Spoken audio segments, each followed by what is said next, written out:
Okay, good morning students. Let's start with our second chapter, that is electrostatic potential and capacitance. ये आपका first chapter का ही continuation में part है. Okay, first chapter आपका क्या था? Electrostatic charges and field. उसमें हमने क्या स्टडी किया कि हमारे पास क्या है, एक चार्ज है, what ever it is, plus Q और माइनस क्यू.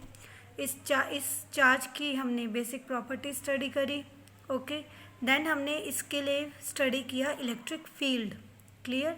ठीक है, कि आपका ये कोई चार्ज है, अगर हम इसके प्रेजेंस में किसी और चार्ज को लेके आते हैं then it will experience some force. तो वो फोर्स हमारा क्यों लगा? Just because of presence of some electric field. ठीक है, और उस इलेक्ट्रिक फील्ड को हम सिर्फ एक्सपीरियंस कर सकते हैं.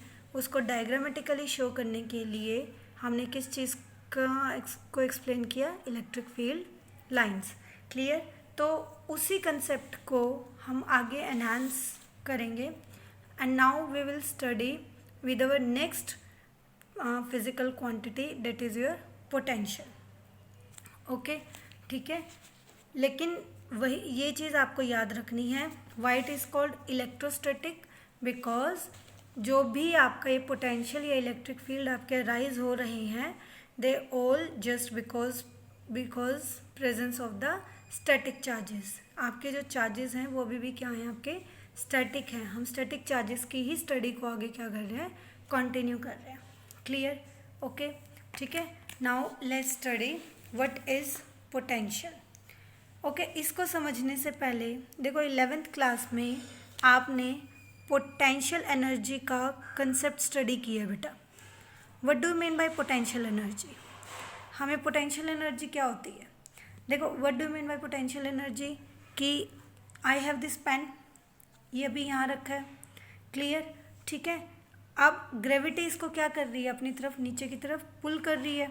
ठीक है, क्लियर. लेकिन ये यहाँ से क्या नहीं हो पा रहा? अर्थ पे मतलब अर्थ इसको पुल तो कर रही है. क्लियर? ठीक है, लेकिन यहाँ पे कुछ फोर्स है. वो फोर्स किस चीज़ का है? आपका, आप कह सकते हो कि ग्रेविटी के अगेंस्ट ही एक अपवर्ड में क्या लग रहा है? फोर्स लग रहा है, जिसको क्या कर रहा है? बैलेंस कर रहा है. क्लियर? ठीक है. अब ये हमारी अर्थ से कितनी हाइट पे है? Let it is kept eight h height. Clear? ठीक है. तो हमने इसको इस हाइट तक बैलेंस करने के लिए इस पे क्या किया? कुछ वर्क डन किया है. क्लियर? ठीक है. अगेन लेट अस कंसिडर कि ये आपकी अर्थ है. ठीक है, यहाँ पे ये पेन आपका रखा हुआ है. तो इस केस में इस पेन के पास एनर्जी कितनी है? 0. क्लियर? क्योंकि ये अर्थ की सरफेस पे है, इसको कोई भी ग्रेविटी अपनी तरफ पुल नहीं कर रही. इस पे एनर्जी 0. अब आप क्या करते हो? इसको इस हाइट तक ले आए. क्लियर? ठीक है, कुछ हाइट आ गई, लेकिन इसको अर्थ की सरफेस से इस हाइट तक लाने के लिए what we did some work. ठीक है, हमने क्या किया? इसको इस साइड से यहाँ तक लाने के लिए कुछ वर्क किया. और वो वर्क किसके अगेंस्ट किया? Against the gravity. हमने ग्रेविटी के अगेंस्ट क्या किया? कुछ वर्क डन किया. ठीक है, वही वर्क डन हम इस पेन में किस फॉर्म में स्टोर हो गया? इसकी पोटेंशियल एनर्जी की फॉर्म में. Clear? And what is that formula? mgh. ये आपने ऑलरेडी 11th में स्टडी किया हुआ है. Potential energy of a body. Clear? Again listen, ये पेन अर्थ सरफेस पे है, आप अगेंस्ट द ग्रेविटी यहाँ तक लेके आए. तो अगेंस्ट द ग्रेविटी आपने क्या किया? कुछ वर्क डन किया. ये वर्क डन इस पेन में किसी फॉर्म में क्या हो गया? ये एनर्जी इस पेन में स्टोर हो गई. किस फॉर्म में? पोटेंशियल एनर्जी की फॉर्म में. अब हमें कैसे पता कि इसके अंदर कुछ एनर्जी स्टोर हुई है? मैंने इसको छोड़ा, ये कहाँ गया? नीचे की तरफ. तो इसका मतलब किसी भी बॉडी को मूव करने के लिए क्या ज़रूरत होती है? किसी एनर्जी की, किसी फोर्स की. जब मैं इसको इस हाइट पे लेके आई और जब मैंने इस पेन को छोड़ दिया, ठीक है, तो इसका मतलब इस पेन के अंदर ऑलरेडी कुछ ना कुछ एनर्जी थी जिसने कुछ वर्क किया और उस एनर्जी को किस में चेंज कर दिया? इसकी काइनेटिक एनर्जी में. ठीक है, तो यही एनर्जी हमारी क्या थी? Potential energy. आप एक स्प्रिंग का एग्जाम्पल लेते हो, ये आपके पास एक स्प्रिंग है. ठीक है, ये आपने इसको एक रिजिड स्पोर्ट से क्या कर रखा है? यहाँ अटैच कर रखा है. अब आप इस स्प्रिंग को क्या करो? यहाँ से स्ट्रेच करो. ठीक है, ये आपका क्या हो जाएगा?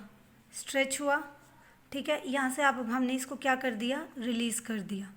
रिलीज़ करते ही ये स्प्रिंग क्या हो जाएगा, अपनी पोजीशन में वापस आ जाएगा। जब आप इस स्प्रिंग को यहाँ से यहाँ तक लेके आए, लेट इसने क्या डिस्टेंस कवर करी, x, आपने क्या लगाया होगा यहाँ पे, एक फोर्स, ठीक है। तो जब आपने इस पर फोर्स लगाया और इसके अंदर कुछ डिस्प्लेसमेंट हुई तो इसने क्या किया, कुछ वर्क डन। कितना वर्क डन किया, एफ डॉट एक्स, ये आपको पता है work done is F dot x. Clear, force into displacement, जब भी डिस्प्लेसमेंट होगा तो इसका मतलब सम वर्क इज डन। लेकिन जब तक आप इसको यहाँ पकड़ के रखोगे, ठीक है, अब ये कुछ भी नहीं करेगा, लेकिन जैसे आप इसको रिलीज़ कर दोगे ये अपनी ओरिजिनल फॉर्म में वापस आ जाएगा। इसका मतलब इसके अंदर कुछ एनर्जी स्टोर थी जिसकी वजह से ये अपनी ओरिजिनल फॉर्म में क्या आ गया, वापस आ गया। तो यही वर्क डन जो आपने यहाँ पे किया वो इसमें किस फॉर्म में स्टोर था, इसकी पोटेंशियल एनर्जी की फॉर्म में। क्लियर, तो यही फिनोमिना हमने कहाँ अप्लाई करना है, अब एक आपका इलेक्ट्रोस्टैटिक फील्ड्स में। ओके, इसी पोटेंशियल एनर्जी का फॉर्मूला समझो कैसे, कि देखो लेट ये आपका एक कोई क्यू चार्ज है, बहुत सिंपल तरीके से इस क्यू चार्ज की वजह से, ठीक है, इसके चारों तरफ क्या है, इसकी अपनी इलेक्ट्रिक फील्ड लाइंस। क्लियर, चारों तरफ क्या है, electric field lines. Clear, clear, ठीक है। अब हमने क्या किया, we have another charge plus Q, ठीक है।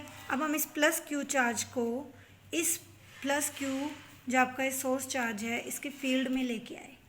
Clear, what would happen, plus Q charge will experience some force, will experience some force, ये कुछ फोर्स एक्सपीरियंस करेगा, it will experience some force. Clear, लेकिन ये फोर्स किस डायरेक्शन में experience करेगा, this is plus Q charge, this is also plus Q charge, it will repel, means इस पर फोर्स लगेगा। अब हम इसको एक सिंपल तरीके से बनाते हैं, लेट ये इलेक्ट्रिक फील्ड, हम एक लाइन ले लेते हैं, वो हमें समझने में इजी होगा। ठीक है, यहाँ पे हमारा कोई प्लस क्यू चार्ज है, ठीक है, ये हमारी इलेक्ट्रिक फील्ड लाइन की डायरेक्शन है। तो इस प्लस क्यू चार्ज पे हमारा क्या लगेगा, एक फोर्स लगेगा, बट इन विच डायरेक्शन, इसी डायरेक्शन में, जिस डायरेक्शन में इलेक्ट्रिक फील्ड है उसी डायरेक्शन में इस पर क्या लगेगा, फोर्स लगेगा। ठीक है, बोथ हमारे क्या है, पॉजिटिव, तो इट विल रिपेल। ठीक है, बट हम चाहते हैं कि ये आपका कोई P पॉइंट है and this is your R point, this is P point, this is your R point, we have to move a charge from this R point to P point. हमें इस R पॉइंट से P point पे किसी charge को move करना है, तो कैसे करोगे, देखो बेटा कैसे मूव करोगे, फोर्स आपका इस डायरेक्शन में लगा है, इसका मतलब इलेक्ट्रिक फील्ड तो इसको इधर आने ही नहीं देगी। क्लियर, क्यों, क्योंकि इस चार्ज पे फोर्स लग रहा है QE, जो इसको किधर रिपेल कर रहा है, इस डायरेक्शन में, तो आप इसको यहाँ कैसे लाओगे, इसका मतलब we have to do some external work, हमें क्या करना पड़ेगा, इसके ऊपर कुछ एक्सटर्नल वर्क करना पड़ेगा। ठीक है, क्लियर, कुछ एक्सटर्नल वर्क करना पड़ेगा, ठीक है, जिससे हम इस R को इस P पॉइंट तक क्या कर सके, मूव कर सके। क्लियर, ठीक है, लेट मैंने इस R पॉइंट पे आपका चार्ज रखा है प्लस Q, ठीक है, उसको मैंने R से P पॉइंट पे मूव किया। मूव करने के लिए मुझे क्या करना पड़ेगा, कुछ एक्सटर्नल वर्क डन करना पड़ेगा। लेट ये जो आपका एक्सटर्नल वर्क डन है, this is equal to F external is equal to your this F field,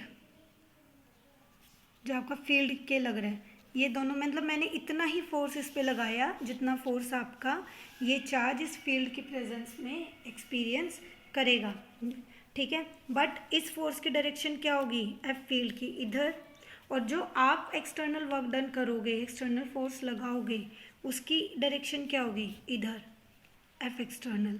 clear है, आपको इधर मूव करना है, तो इसका मतलब F external is equal to minus of F field. Clear, ठीक है, ठीक है, तो एक फोर्स आपका चार्ज पे इधर लगा, एक फोर्स इधर लगा, नेट फोर्स चार्ज पे कितना हो गया, नेट फोर्स 0। क्लियर, ठीक है, अब Newton's first second law define करो, याद करो, what is F, F is equal to M dv/dt। Clear है, ओके, और आप ये कहते हो ना F is equal to mass into acceleration, what is acceleration, dv/dt। Now force is zero, force is equal to M D we by D T. Zero force कब होगा? Mass can not be zero, क्योंकि charge है, charge का कुछ ना कुछ तो मास है ही। तो इसका मतलब rate of change of velocity is zero. इसका मतलब यहाँ पे जो rate of change of velocity है वो ज़ीरो है। इसका मतलब जब आप इस चार्ज पे एक एक्सटर्नल फोर्स लगाओगे इस चार्ज को आर से पी तक मूव करने के लिए, ठीक है, और वो किसके इक्वल होगा? अगर वो अपोजिट है एफ फील्ड के, तो नेट फोर्स ज़ीरो हो जाएगा। Now in this case charge will move with a constant speed, क्योंकि integration d we by D T zero कब होगा? जब v क्या होगा आपका? कांस्टेंट। ये इंटीग्रेशन का रूल आपको पता ही है, जब v कांस्टेंट होगा तो उसका डिफ्रेंसिएशन क्या होगा? ज़ीरो। सॉरी मैंने इंटीग्रेशन बोल दिया था। तो इट मीन्स एक छोटा सा कंसेप्ट अब यहाँ पे ध्यान रखना कि हमने क्या किया, we have to move a charge from R to P, ठीक है। In moving this charge from R to P we have to apply some external force, और आप कह सकते हो we have to do some external work. This force, external force should be equal to f of field, but it will be applied in negative direction। और अगर दोनों force equal and opposite हैं तो नेट फोर्स क्या होगा charge पे? Zero. और net force अगर ज़ीरो है तो according to Newton second law charge will move with a constant velocity. उसकी जो वेलोसिटी है वो क्या होगी? कांस्टेंट। इसका मतलब इस चार्ज में कोई भी एक्सेलरेशन नहीं होगा, it will move with a constant speed. यहाँ तक क्लियर है? अब देखो, अब हमारा चार्ज लेट आर से पी पे क्या हो गया? मूव कर गया। आपने कुछ वर्क डन किया, क्लियर, कुछ वर्क डन हुआ। इसका मतलब जब हमारा चार्ज आर से पी पे मूव किया और कुछ वर्क डन किया तो यही वर्क डन इस चार्ज पे किस फॉर्म में स्टोर हो जाएगा? उसकी पोटेंशियल एनर्जी की फॉर्म में। इसका मतलब क्या है? When external work is done, external work is done, this work is stored as potential energy of charge q। समझ गए? जब आपने इस पेन को यहाँ हाइट पे लेके आए थे तो कुछ वर्क डन किया था, ठीक है। यही वर्क डन इस पेन में किस फॉर्म में स्टोर हो गया था? इसकी पोटेंशियल एनर्जी की फॉर्म में। जैसे ही छोड़ दोगे that will convert in it to its kinetic energy. तो सेम यही है, जब आप चार्ज को आर से पी पे लेके आए, यहाँ पे आपने by using some external force आपने उसको यहाँ पे होल्ड रखा, उसको मूव नहीं करा, मूव नहीं होने दिया, ठीक है, क्लियर। अब चार्ज अगर यहाँ मूव नहीं कर रहा तो इसका मतलब जो वर्क डन आपने यहाँ से यहाँ तक लाने में किया वो उसका में किस फॉर्म में स्टोर हो गया? पोटेंशियल एनर्जी की फॉर्म में। जैसे ही आप अपनी एक्सटर्नल एजेंसी हटा दोगे, ठीक है, जिससे आपने चार्ज को होल्ड कर रखा है, चार्ज एकदम से क्या करेगा? मूव करेगा। क्यों मूव करा? उसके ऊपर कोई फोर्स तो था ही नहीं, हमने उसको मूव तो करने ही नहीं दिया। वो क्यों मूव करा? Because it has some potential energy which is converted into its kinetic energy. Clear? और आप इसको ऐसे भी कह सकते हो, याद करो work energy theorem. What is work energy theorem? 11th में आपने ये भी स्टडी की हुई है, work energy theorem. Work energy theorem आपकी क्या कहती है कि change in work done is equal to final potential energy minus initial potential energy. जितना भी वर्क डन में चेंज होगा that will be equal to final minus initial potential energy. तो आई थिंक यहाँ से आपको बहुत अच्छे से पोटेंशियल एनर्जी का कंसेप्ट क्लियर हो गया है। इट इज़ नथिंग, जब आप किसी एक चार्ज को किसी इलेक्ट्रिक फील्ड की प्रेजेंस में, इलेक्ट्रोस्टैटिक फील्ड की प्रेजेंस में अगर मूव कराना चाहते हो, either it may be repulsive और इट मे बी अट्रैक्टिव। ये रिपल्सिव भी हो सकती है और अट्रैक्टिव भी हो सकती है, but we have to do some external work और we have to do some external force, we have to apply some external force to move this charge in this electrostatic field, ठीक है। और जब हम किसी बॉडी पे work done करेंगे तो यही वर्क डन उसमें किस फॉर्म में स्टोर हो जाएगा? उसकी पोटेंशियल एनर्जी की फॉर्म में। क्लियर? अब यहाँ पे आप पोटेंशियल एनर्जी देखो, यहाँ पे आप क्या लेके आए? पॉइंट को कहाँ से कहाँ लेके आए? From R to P. तो इसका मतलब यहाँ पे आपको क्या मिल रही है, we are not getting potential energy, we are getting potential energy difference. But we are getting potential energy difference, क्योंकि आप वर्क डन कर रहे हो between 2 points, R and P के बीच में वर्क डन कर रहे हो, ठीक है। कितना वर्क डन आपने किया चार्ज को आर से पी पे मूव करने के लिए, that will be your U P minus U R, final minus initial, that will be equal to work done. कौन सा वर्क डन, कहाँ से कहाँ तक लाने में, आर टू पी। तो इस नोटेशन को ऑलवेज ध्यान रखना कि यहाँ पे आप जो U P minus U R ले रहे हो, this is your potential energy difference, यह आपका पोटेंशियल एनर्जी डिफरेंस है। क्लियर, ठीक है। तो जब भी हमें चार्ज को मूव करना है from R to P, we have to do some work done, ठीक है। This work done will stored as a potential energy in Q, ठीक है। तो and according to work energy theorem, this work done will be equal to U final minus U initial. What is U final, this P point, what is U initial, this R point, this will be equal to the work done in bringing a charge from R to P. Now ठीक है, तो how will you define potential energy difference या electrostatic potential energy difference? It is the amount of work done in bringing a charge from one point to another point in the presence of an electrostatic field. Clear, I think अब आपको ये बहुत अच्छे से clear है, ठीक है। तो how will you define potential energy difference?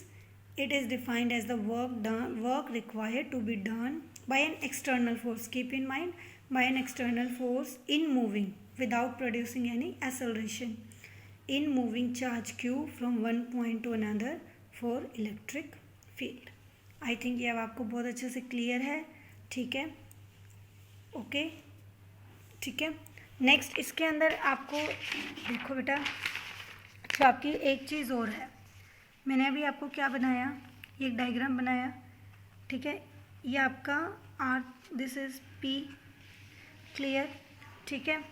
अब हमें क्या करना है, इलेक्ट्रिक फील्ड की डायरेक्शन ये है, ठीक है। यहाँ प्लस क्यू चार्ज है जिसको हमने इस डायरेक्शन में मूव करना है, तो this is the direction of external, this is the direction of F field, clear, या और यू में से एफ ई, क्लियर। अब आपने आर को पी को इधर मूव करना है, लेट इसने यहाँ, आप इसको यहाँ पे यहाँ तक लेके आए, इसने एक स्मॉल डिस्टेंस कवर किया डी आर, क्लियर। अब आपने फोर्स भी लगाया और उसने कुछ डिस्टेंस भी कवर किया डी आर, ठीक है। तो स्मॉल वर्क डन कितना हो जाएगा, F external dot D are, ठीक है। कॉस थीटा वाली टर्म मैं नहीं लिख रही इसलिए मैं यहाँ डॉट प्रोडक्ट ही दिखा रही हूँ, del W is equal to small work done.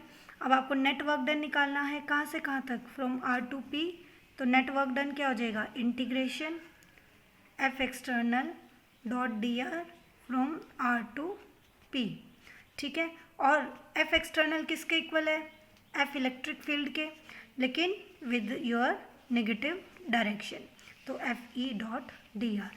तो आपका एक फॉर्मूला ये भी डिराइव होता है कि net work done is equal to F external dot D R and this is equal to minus of F E D R, keep in mind, clear, ठीक है। तो यहाँ से हमने अब एक डेफिनेशन, और यही डेल्टा डब्ल्यू किसके इक्वल होगा, आपका चेंज इन पोटेंशियल एनर्जी, और यू में से व्हाट यू से, पोटेंशियल